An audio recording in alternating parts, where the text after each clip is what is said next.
Film స్టారో పొలిటీషియనో అనుకున్నా.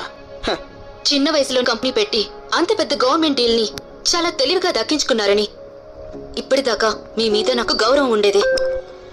అందుకే మీరు ఇన్విటేషన్ పంపగానే నేను వచ్చాను. ఇప్పటిదాకా మీ మీద నాకు గౌరవం ఉండేది. అందుకే మీరు ఇన్విటేషన్ పంపగానే నేను వచ్చాను. కానీ ఇలాంటి నార్మల్ కపుల్ ఎంగేజ్మెంట్ కోసం ఇంతమంది గొప్ప వాళ్ళ టైం వేస్ట్ చేస్తారనుకోలేదు. ఇది కొంచెం కూడా తప్పనిపించట్లేదా? ఎందుకు అనిపిస్తుంది? మన పెద్దోళ్ళు ఊరికే చెప్పారా ఏంటి? ఊళ్ళో పెళ్లికి కుక్కల హడావిడి అని.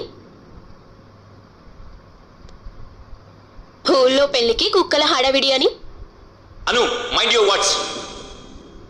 తను చెప్పిన దాంట్లో తప్పేముంది? 2 ఏళ్ళు నన్ను ప్రేమించానని నమ్మించి మోసం చేసి పెళ్లి దాకా తీసుకుని వచ్చాడు. అదృశ్యం బాగుంది కాబట్టి ఇతను ఒక బిగారి అని ముందే తెలిసింది. చూస్తుంటే ఇవిడి గారికి కూడా మాయ మాటలు చెప్పి మోసం చేసి ఉంటాడు.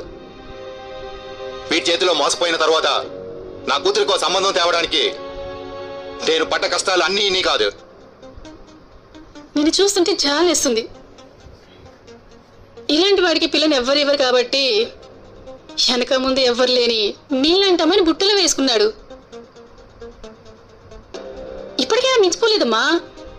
బట్టలు మార్చుకొని ఇక్కడి నుంచి బయలుదేరితే బాగుపడతావు.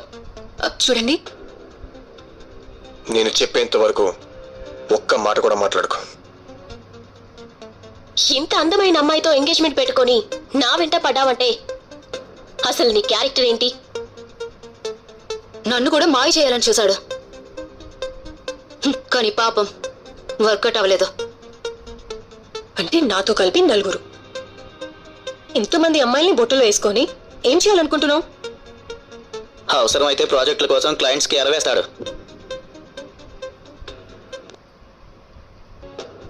ఈ అవమానం సరిపోదా? ఇంకా కావాలా? కోపికతో ఉండు.